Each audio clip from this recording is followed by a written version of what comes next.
মাজলুমের জন্য বিজয় আসবেই। দেখেন বিজয় কিন্তু শুধু অস্ত্রের বলে আসে না। আজকে যদি বিজয় অস্ত্রের বলে আসতো, ক্ষমতার বলে আসতো, তাহলে আমাদের এই লাঠি নিয়ে খালি মাঠে নামা দ্বারা বিজয় আসতো না। জনতার বলে আর অস্ত্রের বলে কখনো বিজয় আসতে পারে না। বিজয় আসে একমাত্র আল্লাহর পক্ষ থেকে। কথা ঠিক না বেঠিক? তা আমাদেরকেও এই 2024-এর বিজয়ে বিশ্বাস রাখতে হবে, এটা একমাত্র আল্লাহর পক্ষ থেকে এসেছে। ঠিক না বেঠিক?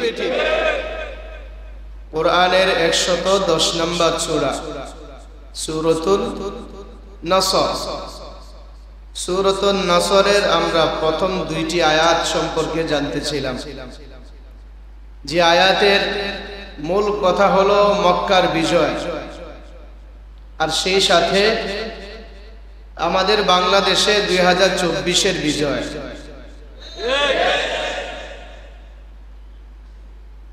গত জুমাতে আলোচনা কিছু হয়েছিল বিজয় হওয়ার পরে আমাদের জন্য কি কি করণীয়, কোরআন এবং হাদিসে আমাদেরকে কি দিক নিদর্শন দিয়ে থাকে। আল্লাহ যদি আজকে তৌফিক দান করে এই 7টা বিষয়, এরকম 7টি বিষয় আছে যে 7টা বিষয়ে আমাদেরকে মেনে চলা একান্তই জরুরি। এই 7টি বিষয় আমি আপনাদের সামনে আজকে উপস্থাপন করার চেষ্টা করব ইনশাআল্লাহ।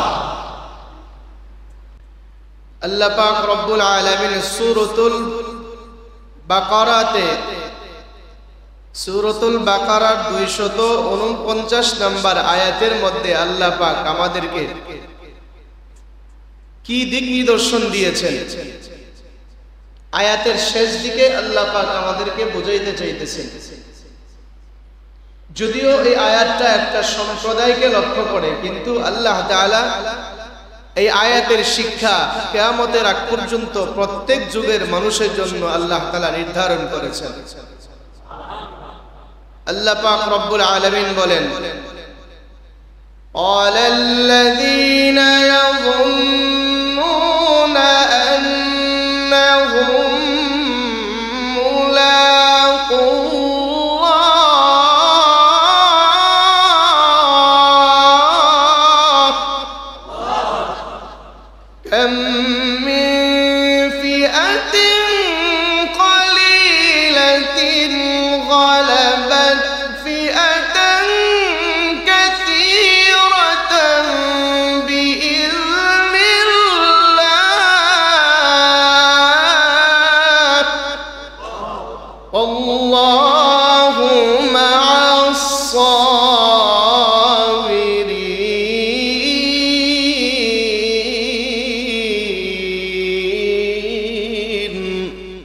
আল্লাহ পাক রব্বুল আলামিন এই আয়াতের মর্মার্থ বলতেছেন যে যখন তোমাদের বিজয় আসবে তখন এটা দৃঢ় বিশ্বাস রাখতে হবে যে বিজয় একমাত্র কার পক্ষ থেকে আসে। আল্লাযীনা ইয়াযুন্নুনা আন্নাহুম মুলাকুল্লাহ, আল্লাহ পাক বলে তারা এমন ভাবে বিশ্বাস করে যে একমাত্র একটা ক্ষুদ্র দল এত বড় দলের উপরে বিজয় লাভ করেছে বিইذنিল্লাহ, একমাত্র আল্লাহ পাকের আদেশে। কার আদেশে? আল্লাহু মা'আস সাবিরিন। আল্লাহ পাক রব্বুল আলামিন বলেন, জুলুম অত্যাচারিত হয়েছে, নির্যাতিত হয়েছে, মাজলুম হয়েছে, ধৈর্য ধারণ করো, আল্লাহ পাক তোমাদের জন্য বিজয় সুনিশ্চিত করে দিয়েছে। প্রত্যেক মাজলুমের জন্য বিজয় আসবেই, তবে ধৈর্য ধারণ করতে হবে। তো এই আয়াতের মধ্যে আল্লাহ পাক আমাদেরকে শিক্ষা দিয়েছেন যে আমাদের জনবলের কারণে, আমাদের ক্ষমতার কারণে, আমাদের লাঠি চুরের কারণে বিজয় আসে না, বিজয় দিয়েছেন কে? আল্লাহ বিজয় দিয়েছেন, এটা বিশ্বাস রাখতে হবে। কথা ঠিক না বেঠিক? যদি বলি আমাদের জনতা এত ছিল, এই ছিল, সেই ছিল, জোরে বিজয় করছি, না, বিজয় আল্লাহর পক্ষ থেকে এসেছে, এটা বিশ্বাস রাখতে হবে। 1 নাম্বার কথা, দেখেন বিজয় কিন্তু শুধু অস্ত্রের বলে আসে না। আজকে যদি বিজয় অস্ত্রের বলে আসতো, ক্ষমতার বলে আসতো, তাহলে আমাদের এই লাঠি নিয়ে খালি মাঠে নামা দ্বারা বিজয় আসতো না, আমাদেরকে গুলি পাখির মতো গুলি করে মারা হতো, ঠিক না বেঠি? কিন্তু আমাদের ভাগ্যে বিজয় আসে, আর তাদের অন্তরের ভিতরে ভয় আল্লাহ ঢুকাই দিয়েছে যে গুলি করবা রাস্তা খুঁজে পাইবে না। এই জন্য লোক জনবল বেশি হলেই কিন্তু বিজয় আসে না। এই আয়াতের প্রেক্ষাপট ছিল জালুত এবং তালুত দুইটা সম্প্রদায়ের বিষয় আল্লাহ তাআলা এই সূরাতুল বাকারার 249 নম্বর আয়াতের মধ্যে আল্লাহ বর্ণনা করেছেন। আমি যে আয়াতটি এখন তেলাওয়াত করলাম এটা হলো আয়াতের শেষ অংশ। শুরু অংশ এরকম ছিল, ফালাম্মা ফাসালা তালুত বিল জুনুদি ক্বালা ইন্নাল্লাহা মুবতালিকুম বিনাহার। আল্লাহ পাক রব্বুল আলামিন জালুত এবং তালুত, জালুত হলো আল্লাহ পাকের মনোনীত বান্দাদের, তালুত হলো আল্লাহ পাকের মনোনীত বান্দাদের মধ্যে থেকে, জালুত হলো জালেম সম্প্রদায়। এই দুই সম্প্রদায়ের মধ্যে কঠিন যুদ্ধ। এই যুদ্ধের মধ্যে তালুতের পক্ষে, বাদশার পক্ষে ছিল হযরতে দাউদ আলাইহিস সালাম। তিনি ওই সময় নবী হয় নাই, নবুয়ত প্রাপ্ত হয় নাই। এই তালুতের পক্ষে দাউদ আলাইহিস সালাতু ওয়াস সালাম যুদ্ধের মধ্যে অংশগ্রহণ করেছেন।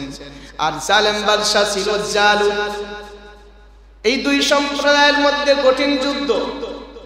তালুতের বাদশা তাদেরকে নির্দেশ করলো, সামনে একটা তোমাদের জন্য এমন একটা নহর পড়বে, এমন একটা নদী আসবে, যেই নদীর পানি তোমরা পান করতে পারবে না। রব তোমাদেরকে নদীর পানি পান করার জন্য নিষেধ করে দিয়েছেন, এই নদীর পানি পান করবে না। যদি হ্যাঁ তোমরা তোমাদের কারো প্রয়োজন হয় যে এই নদীর পানি বেশি তৃষ্ণার্ত হয়ে গিয়েছো এবং দুর্বল হয়ে গিয়েছো, পানি পান করতেই পার হবে, তাহলে সর্বোচ্চ 1-2 কোষ পানি পান করতে পারবে, এর বেশি পেট পুড়ে পানি পান করা যাবে না। তালুত তার সম্প্রদায়দেরকে বলল, কিন্তু দেখা গেছে ওই নদীর মধ্যে যাওয়ার পরে ওই সম্প্রদায়ের মধ্যে যে সৈন্য ছিল, সৈন্যদের মধ্যে সৈন্য সংখ্যা ছিল প্রায় 80,000 সৈন্য। 80,000 সৈন্যের মধ্যে তারা সবাই পানি পান করে নিল পেট পুড়ে, এতটাই তৃষ্ণার্ত ছিল।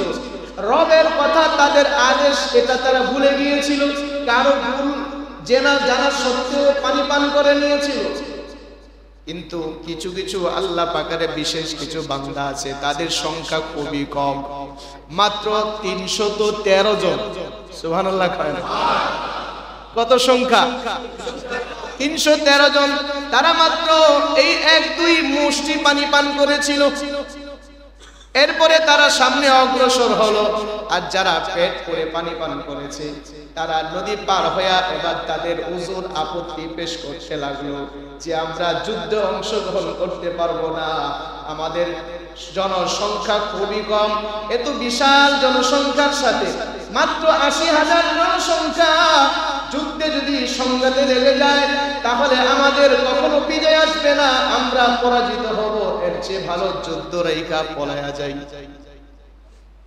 কিন্তু যারা পানি পান অল্প করেছে, আল্লাহর হুকুম মেনেছে, আল্লাহ পাক তাদের অন্তরের ভিতরে শক্তি দান করেছে।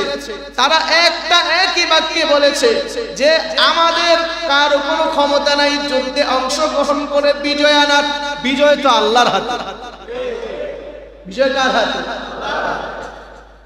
বাছাই হইয়া মুনাফিকের মতো তারা যুদ্ধ রণাঙ্গন থেকে পিছপা হতে লাগলো।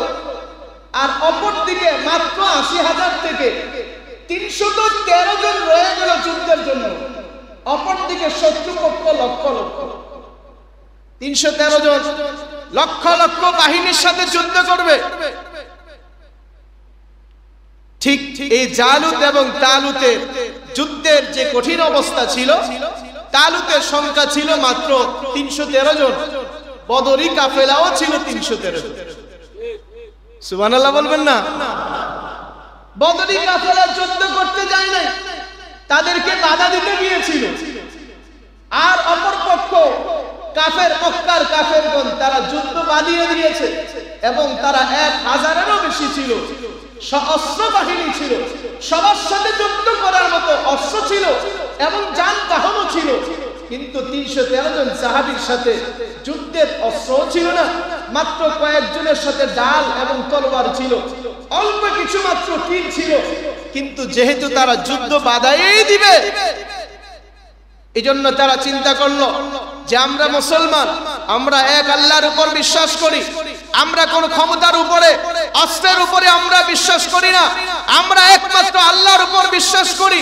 আমরা আল্লাহর সন্তুষ্টির জন্য, আল্লাহ পাক আমাদেরকে যুদ্ধ করার জন্য আদেশ করেছেন, আমরা মাঠ থেকে পলায়ন করব না, প্রয়োজনে রক্ত দিব, জীবন দিব। সাহাবায়ে কেরাম বদরের প্রান্তরে তারা যুদ্ধ করেছে 313 জন, কিন্তু এই 313 জনের মাধ্যমেই ইসলামের ঝান্ডা, ইসলামের পতাকা আল্লাহ পাক উড্ডয়ন করেছে। ইতিহাসে ইসলামের প্রথম যুদ্ধ ছিল বদরের যুদ্ধ। 313 জনের মাধ্যমে যুদ্ধ সংগঠিত হয়েছে। আল্লাহ পাক এর মধ্যেই আল্লাহ তাআলা বিজয় দান করেছেন। তাদের আস্থা বিশ্বাস ছিল কার উপরে? জোরে বলে না, কার উপরে? এই বিজয় কে দিয়েছে? ওই তালুত বাহিনীর উপরেও আস্থার বিশ্বাস ছিল আল্লাহর উপরে। তারা চিন্তা করেছে অস্ত্র দিয়া আমরা কিছু করতে পারবো না। যুদ্ধ তো সংগঠিত হয়ে গেছে, যুদ্ধ লেগে গেছে, লক্ষ লক্ষ জালুত বাহিনী, তালুত মাত্র 313 জন। এইভাবে যুদ্ধ হওয়ার পর তাদের পরিণাম কি হলো? শেষ পর্যন্ত জালুত বাহিনী লক্ষ লক্ষ তাদের এই সিপাহ সালার এবং তাদের এই সৈন্য পিছপা হতে লাগলো এবং যুদ্ধ রণাঙ্গন থেকে পলাইতে লাগলো। আর 313 জন দিয়েই তালুত বাহিনী বিজয় উড্ডয়ন করে। বুঝা গেল, জনতার বলে আর অস্ত্রের বলে কখনো বিজয় আসতে পারে না। বিজয় আসে একমাত্র আল্লাহর পক্ষ থেকে। কথা ঠিক না বেঠিক? তা আমাদেরকেও এই 2024-এর বিজয়ে বিশ্বাস রাখতে হবে, এটা একমাত্র আল্লাহর পক্ষ থেকে এসেছে। ঠিক না বেঠিক?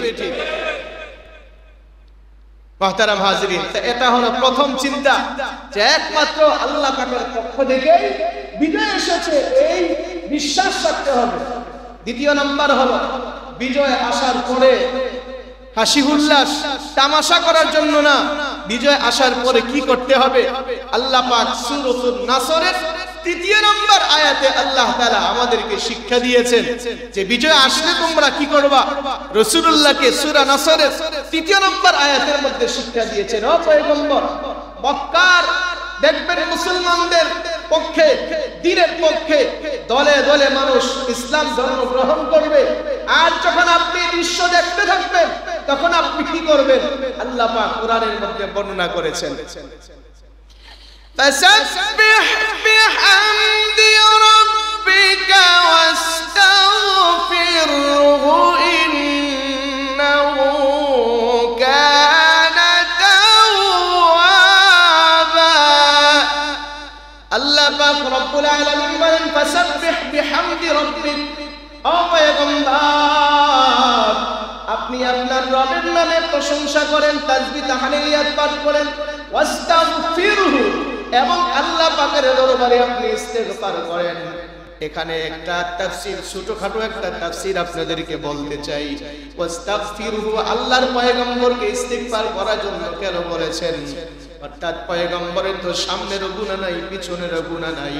আল্লাহ পাক মা তাকাদ্দামা মিন যামবিহি ওয়া মা তাআখার, পয়গম্বরের সামনের গুনাহ আল্লাহ maaf করে দিয়েছে, পিছনের গুনাহ আল্লাহ তার maaf করে দিয়েছে।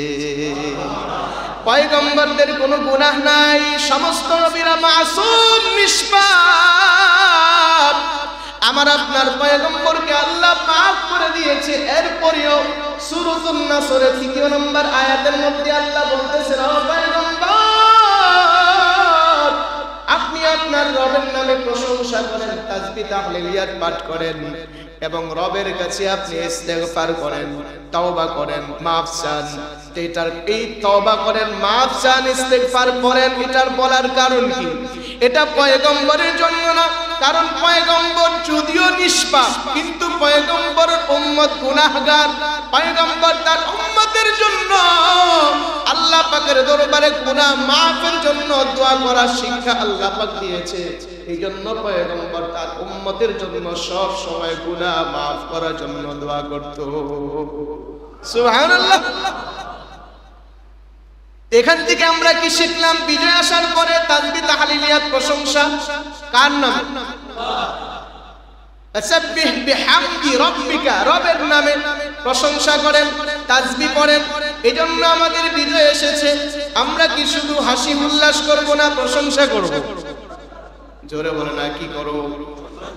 তো একবার সমস্বরে একবার বলেন আলহামদুলিল্লাহ, আরো আওয়াজ করে বলেন আলহামদুলিল্লাহ। তো দ্বিতীয় নাম্বার হলো রবের প্রশংসা। দ্বিতীয় নাম্বার কি? রবের প্রশংসা। আমাদের বিজয়ের জন্য তৃতীয় নাম্বার করণীয়, বিজয় আসছে তো তৃতীয় নাম্বার কি করব? আমরা কি কাজ করব? আল্লাহ পাক রব্বুল আলামিন আমাদেরকে শিক্ষা দিয়েছেন আমাদের জন্য যে আমরা কি করব। আল্লাহ তাআলা কোরআনে কারীমের মধ্যে বলেছেন, সূরাতুল কসসের 28 নম্বর আয়াতের মধ্যে আল্লাহ বর্ণনা করেছেন, আল্লাযীনা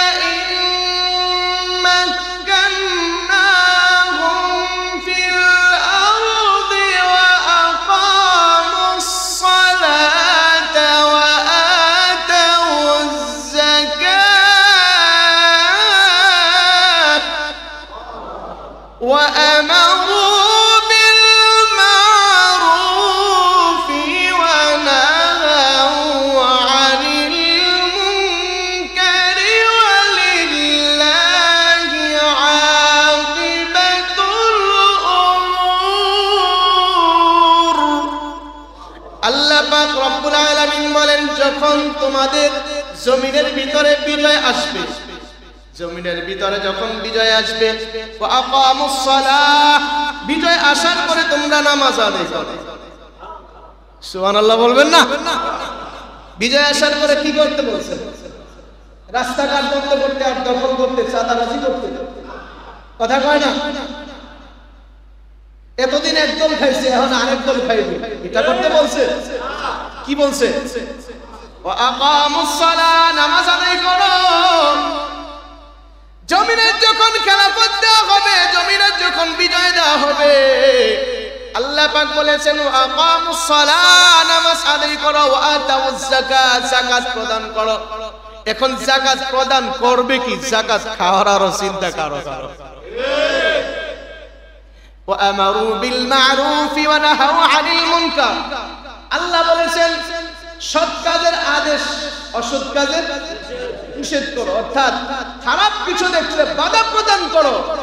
খারাপ দেখলে খারাপের সাথে চাল মেলানো যাবে না, বরং বাধা প্রদান করতে হবে। আল্লাহ বলেন ওয়ালিল্লাহি আকিবাতুল উমুর, এই নির্দেশ একমাত্র কার? আল্লাহ। তো তৃতীয় নাম্বার হলো বিজয় যখন আসবে। এখন যেহেতু বিজয় এসেছে, তো আমাদের করণীয় হলো আল্লাহ পাকের দরবারে বেশি বেশি নামাজ আদায় করা। আমাদের দরকার হলো আল্লাহ পাকের দরবারে বেশি বেশি নত স্বীকার করা। আমাদের দরকার হলো আল্লাহ পাকের দরবারে আমরা বেশি বেশি করে আল্লাহ পাকের দরবারে ইবাদতে লেগে থাকা। যদি এটা করতে পারি তো আল্লাহ পাক অন্যত্র বলেছেন, ওয়ালাউ আন্না আহলাল কুরআন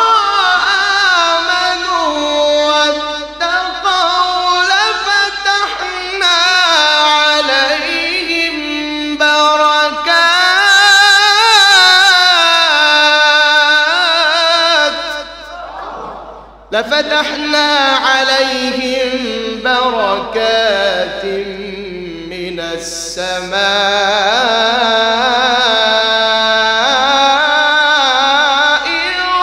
والأرض। আল্লাহ পাক বলে, কোন সম্প্রদায় যদি ঈমান এবং আমলওয়ালা হয়ে যায়, নামাজ এবং রোজাওয়ালা হয়ে যায়, হজ এবং যাকাতওয়ালা হয়ে যায়, গুনাহ যদি ছাড়িয়ে দেয়, আল্লাহ পাক রব্বুল আলামিন ওই সম্প্রদায়ের জন্য আসমানের বরকত, জমিনের বরকত আল্লাহ খুলে দিবে। এখন আমাদের বাংলাদেশে কঠিনময় পরিস্থিতি চলতেছে, ঠিক না বেটি? টাকা তো সব বিদেশ পাচার, দেশের মানুষ আর খাইবে কি, ঠিক না বেটি? এই জন্য বর্তমানে আমাদের করণীয় হলো আল্লাহকে ডাকা। আল্লাহ যদি আসমান এবং জমিনের বরকত খুলে দেয় তাহলে আমাদের কিছু অভাব হবে না ইনশাআল্লাহ। এটা হলো তৃতীয় নম্বর করণীয়। চতুর্থ নম্বর করণীয় হলো সূরা বনী ইসরাঈলের 17 নম্বর আয়াতের মধ্যে আল্লাহ বলেছেন, ওয়া ইযা আরাদনা আন নুহলিকা ক্বরয়াতান আমারনা মুতরাফিহা ففسقوا فيها فحق عليه القول فدمرناها تدميرا। আল্লাহ পাক রব্বুল আলামিন বলেন, যখন কোন সম্প্রদায়কে আল্লাহ পাক ধ্বংস করার জন্য আল্লাহ ইচ্ছা করেন, তো এর আগে আল্লাহ পাক ওই সম্প্রদায়কে সৎ কাজের আদেশ, অসৎ কাজের নিষেধ আল্লাহ পাক রব্বুল আলামিন ওই সম্প্রদায়ের বিদ্রোহী যারা আছে, ওই সম্প্রদায়ের নেতৃত্ব যারা প্রদান করে, আল্লাহ পাক রব্বুল আলামিন তাদেরকে আদেশ করেন তারা যেন সৎ কাজের আদেশ করে, অসৎ কাজের নিষেধ করে, তারা যেন আল্লাহকে বিশ্বাস করে, নেক কর্ম করে। আর আল্লাহর কর্ম বাদ দিয়া, নেক কর্ম বাদ দিয়া তারা যখন গুনাহের ভিতরে লিপ্ত হয়ে যায়, আল্লাহ পাক রব্বুল আলামিন ওই বিদ্যমান সহকারে, নেতৃত্ব প্রদানকারী সহকারে ওই জনপদ সবাইকে একত্রে আল্লাহ ধ্বংস করে দেন। এখান থেকে আমরা কি শিক্ষা অর্জন করলাম?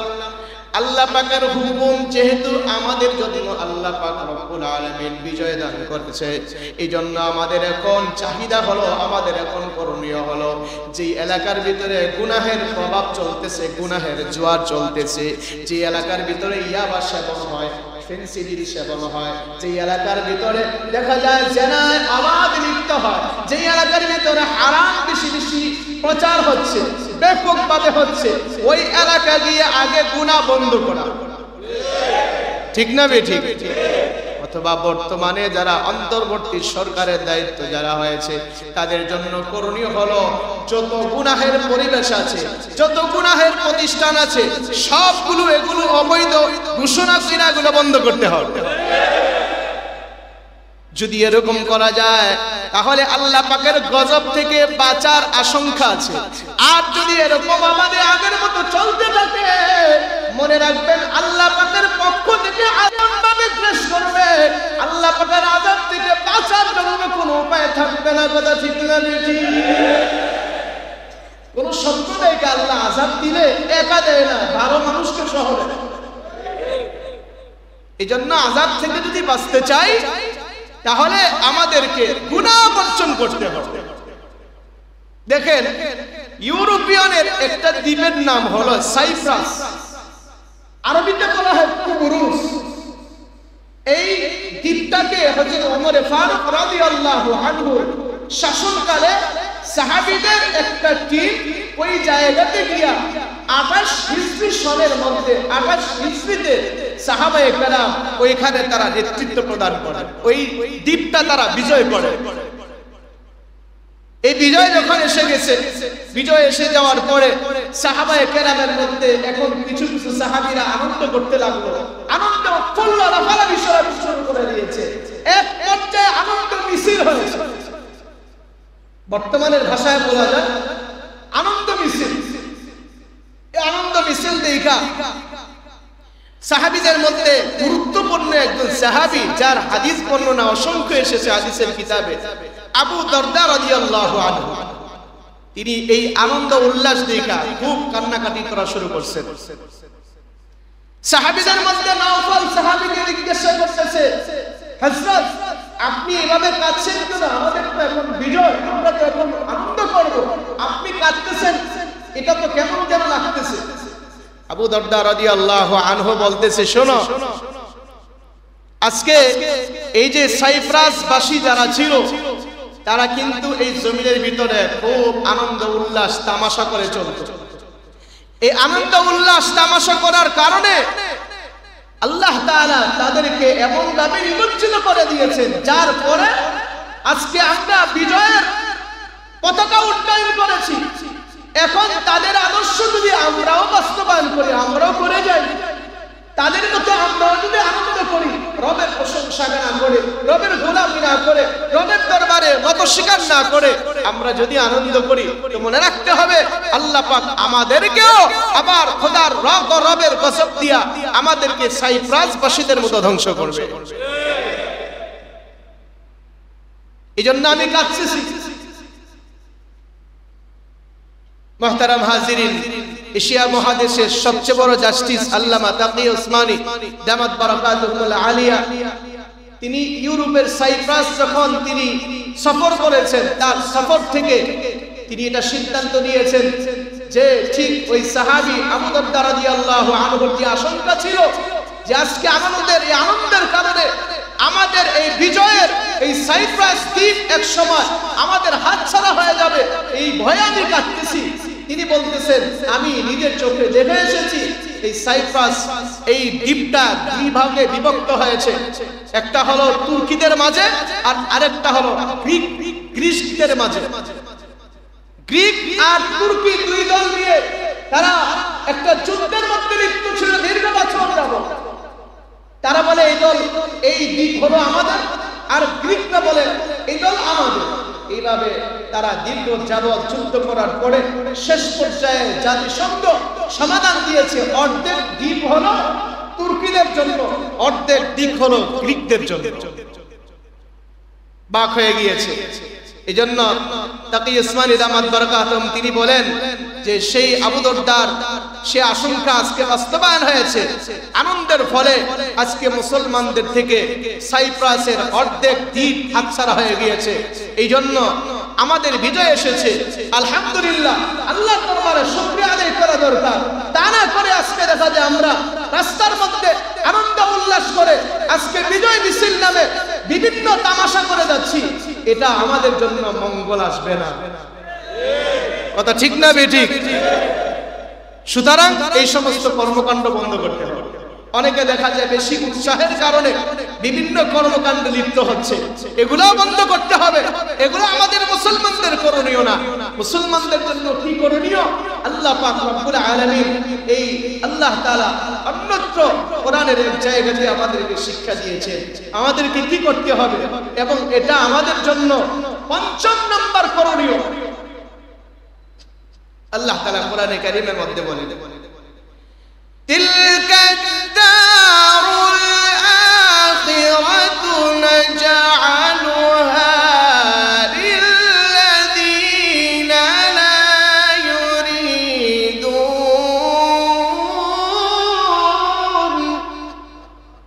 لا يريدون في علو في الأرض ولا فساد والعاقبة للمتقين। আল্লাহ পাক রব্বুল আলামিন বলেন, তিলকা দারুল আখিরা, আখিরাতের ঘর বাড়ি, আখিরাতের বাসস্থান আল্লাহ পাক কাদের জন্য রেখেছেন? আল্লাহ বলেন যারা নম্র ভদ্র। সুবহানাল্লাহ কয় না? ফি উলুমিন ওয়ালা ফিল আরদি ফাসাদা, জমিনের ভিতরে ফাসাদ সৃষ্টি করবে না, দাঙ্গা হাঙ্গামি করবে না, মারামারি করবে না, রক্তপাত করবে না, বিশৃঙ্খলা করবে না। যারা জমিনের ভিতরে এইভাবে বিচরণ করতে পারবে, আল্লাহ পাক তাদের জন্য আল্লাহ তাআলা জান্নাতের বালাখানা তৈরি করেছে। তবে হ্যাঁ, যখন রবের কথা, রবের হুকুম আসবে যে মাঠে নেমে যাও, জিহাদে নেমে যাও, যুদ্ধ নেমে যাও, তখন আমাদেরকে যুদ্ধ করা ফরজ। কথা ঠিক না বেটি? এর আগে অযথা যেখানে সেখানে গিয়া দাঙ্গা হাঙ্গামি করা, মারামারি করা, রক্তপাত করা, বাড়িঘর আগুন দিয়ে জ্বালানো, এলাকা থেকে সাধারণ মানুষকে দূরে সরায় দেওয়া, এগুলো ইসলাম আমাদের জন্য সাপোর্ট করে না। কথা ঠিক না বেঠিক? ওয়ালিল্লাহি আকিবাতুল উমুর, আল্লাহ পাক বলেছেন ওয়ালিল্লাহি আকিবাতুল উমুর, আল্লাহ এই বলেছেন যে মুত্তাকি পরহেজগার যারা, তাদের জন্য আল্লাহ তাআলা খুব সফলতার দিক আল্লাহ পাক রেখেছেন। এজন্য আমাদের করণীয় হলো, বর্তমানে আমাদের বিজয় এসেছে, তার মানে মাথা উঁচু করে বুক ফেলায়া এলাকার মধ্যে আমাকে নেতার মতো আর সন্ত্রাসের ভাব নিয়ে চলা, এটা মোটেও সাপোর্ট ইসলাম করে না। আমাদের জন্য কি করণীয় দেখেন, রাসূল করিম সাল্লাল্লাহু আলাইহি ওয়াসাল্লাম যখন মক্কা বিজয় হয়েছে, মক্কা বিজয় হওয়ার পরে রাসূলুল্লাহ উটের উপরে বৈশা লাল কাপড় দিয়া মাথা সহকারে ঢাইকা তিনি আল্লাহর দরবারে মাথা এমন ভাবে উঁচু করেছেন যে তার মাথা একবারে পেটের কাছাকাছি চলে গিয়েছে, এত মাথা নত হয়ে গিয়েছে, এত নম্রতা প্রকাশ রাসূলুল্লাহ করেছেন। অথচ রাসূলুল্লাহ সাল্লাল্লাহু আলাইহি ওয়াসাল্লাম মক্কার মধ্যে নির্যাতিত হয়েছেন 13টি বছর, মক্কার নির্যাতনের শিকার হয়ে তৃপ্তি না করে তিনি মদিনাতে হিজরত করতে হয়েছে। রাসূলুল্লাহ পারতেন সেই সময় মক্কা যখন বিজয় হয়েছে সেই তাদের প্রতিশোধ গ্রহণ করার জন্য, প্রত্যেকের অক্ষরে অক্ষরে বিচার করার জন্য, কিন্তু রাসূলুল্লাহ তা করেন নাই, বরং নম্রতা, ভদ্রতা, সুন্দর আচরণ দেখিয়েছেন, যে আচরণের কারণে মক্কার দলে দলে মানুষ ইসলামের ছায়াতলে আশ্রয় নিয়েছে। আমাদেরকে আচরণ দেখাইতে হবে। কথা ঠিক না বেঠিক? পঞ্চম নাম্বার হলো, আমাদেরকে জমিনের ভিতরে কোন রকম দাঙ্গা হাঙ্গামি করা যাবে না, মারামারি করা যাবে না, বরং আমাদেরকে মাথা নত করে ভদ্রতার সাথে চলতে হবে। নাম্বার 6, আল্লাহ পাক রব্বুল আলামিন কোরআনে কারীমের মধ্যে আল্লাহ তাআলা সূরা ইব্রাহিমের এক আয়াতের মধ্যে আল্লাহ বলেছেন, হযরত ইব্রাহিম আলাইহিস সালাম দোয়া করেছেন, এই দোয়া আমাদের জন্য, এটা আল্লাহ পাক বাস্তব জীবনে বাস্তবায়ন করার জন্য নির্দেশ এসেছে। وَإِذْ قَالَ إِبْرَاهِيمُ رَبِّ اجْعَلْ هَذَا بَلَدًا آمِنًا وَاجْنُبْنِي وَبَنِيَّ أَن نَّعْبُدَ الْأَصْنَامَ।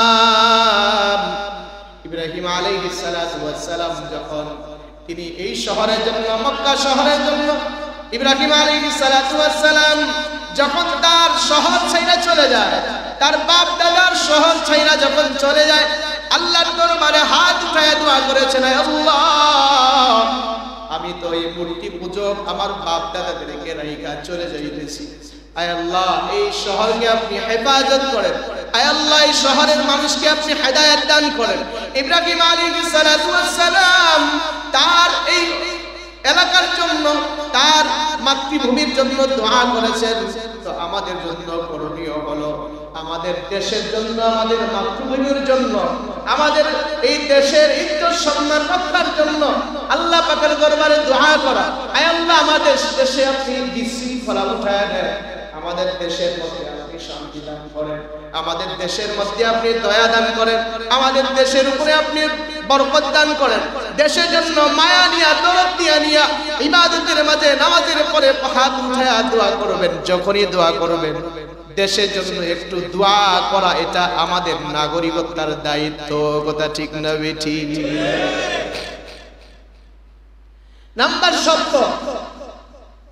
7 নম্বর হলো, আমাদের সচেতন থাকা যায়, সচেতন থাকা যায়, কান এবং চক্ষু খোলা রাখতে হবে, যেন ভিন্ন কোনো পরামর্শে বাংলাদেশের আবার বৈষম্য তৈরি না হয়। ঠিক না বেঠিক? বাংলাদেশের শাসন যেন, বাংলাদেশের বিজয় যেন, বাংলাদেশের স্বাধীনতা যেন আবারও ছিনিয়ে না নেওয়া হয়। বিদেশের এমন কোন বৈদেশিক পরামর্শ যখন আসবে, এটা আমাদের কান এবং চক্ষু খোলা রেখে আমাদেরকে সচেতন থাকতে হবে। বিদেশের যে ইহুদি নাসারা যারা রয়েছে, যারা মুসলিম বিদ্বেষী যারা রয়েছে, যারা মুসলমানের বাংলাদেশের মাটিকে যারা দখল করতে চায়, সূক্ষ্মভাবে যারা বাংলাদেশকে আসতে চায়, তারা কিন্তু আমাদের বাংলাদেশের বিভিন্ন কূটনৈতিক পরামর্শ দিয়ে যাবে বিশৃঙ্খলা তৈরি করার জন্য। সব বৈদেশিক পরামর্শ গ্রহণ করা যাবে না। সুতরাং কান চক্ষু খোলা রেখে পরামর্শ দরকার হলে বৈদেশিক পরামর্শ দরকার নাই, দেশের নেতৃস্থানীয় যে বড় বড় উলামায়ে কেরাম রয়েছেন তাদের কাছ থেকে পরামর্শ নিয়ে কোরআন সুন্নাহ আলোকে দেশ পরিচালনা করুন, শান্তি আসবে ইনশাআল্লাহ। কথা ঠিক না বেটি? এই জন্য আমাদের কান চক্ষু খোলা রাখতে হবে। মুসলমান কখনো বোকা হতে পারে না, মুসলমান সব সময় সচেতন থাকে, মুসলমান সব সময় কান চক্ষু খোলা রাখে। আর মুসলমান যখন কান চক্ষু বন্ধ করে অন্ধের মতো চলতে থাকে তখনই তাদের পরাজয় আসতে থাকে।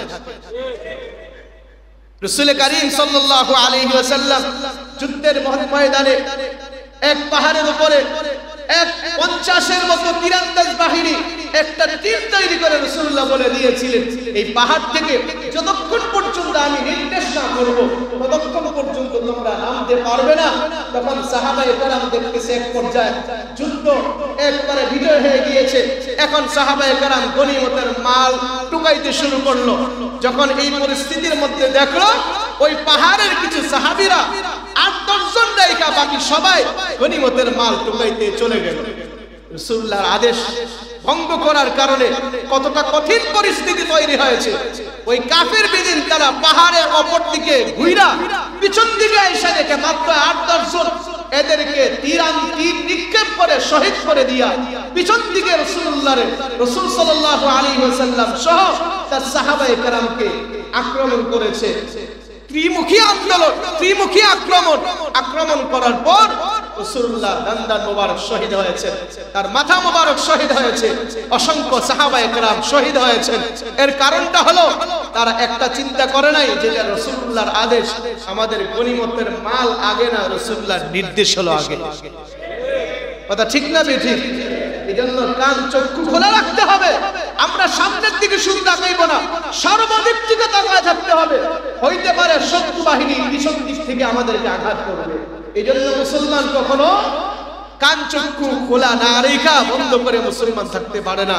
এজন্য আমাদের বিজয় ধরে রাখতে হলে এই 7টার উপর আমাদের অটল থাকতে হবে। নাম্বার 1, আল্লাহ পাক রব্বুল আলামিন আমাদেরকে শিখিয়ে দিয়েছেন বিজয় সুনিশ্চিত কার ক্ষমতা? জোরে বলে না, কার ক্ষমতা? বিজয় আসতে কি বলতে হবে? আলহামদুলিল্লাহ। জোরে বলে না, কি বলতে হবে? বিজয় আসার পরে আমাদের কি করণীয়? আল্লাহ পাকের বিধি বিধান, যদিও নামাজের কথা যাকাতের কথা বলেছেন, অর্থাৎ আল্লাহ পাকের সমস্ত হুকুমগুলো মানা এটা আমাদের জন্য করণীয়। এরপরে হলো আমাদের জন্য আল্লাহ তাআলা আমাদেরকে শিক্ষা দিয়েছেন যে তোমরা 4 নাম্বার হলো তোমরা নত হয়ে যাও, নত স্বীকার করো, আল্লাহ পাক তোমাদের জন্য বরকত দান করবেন। এরপরে আমাদের জন্য গুনাহের পরিবেশ ছেড়ে দিতে হবে, গুনাহের পরিবেশ বর্জন করতে হবে, দেশের জন্য দোয়া করতে হবে। 7 নাম্বার হলো আমাদের কান এবং চক্ষু খোলা রাখতে হবে, বৈদেশিক কোনো ষড়যন্ত্র যেন বাস্তবায়ন না হতে হয়। আল্লাহ তাআলা আমাদের সকলকে আমল করার তৌফিক দান করুন। ওয়া আখিরু দাওয়ানা আলহামদুলিল্লাহি রাব্বিল আলামিন। ক্বাবলা জুমআ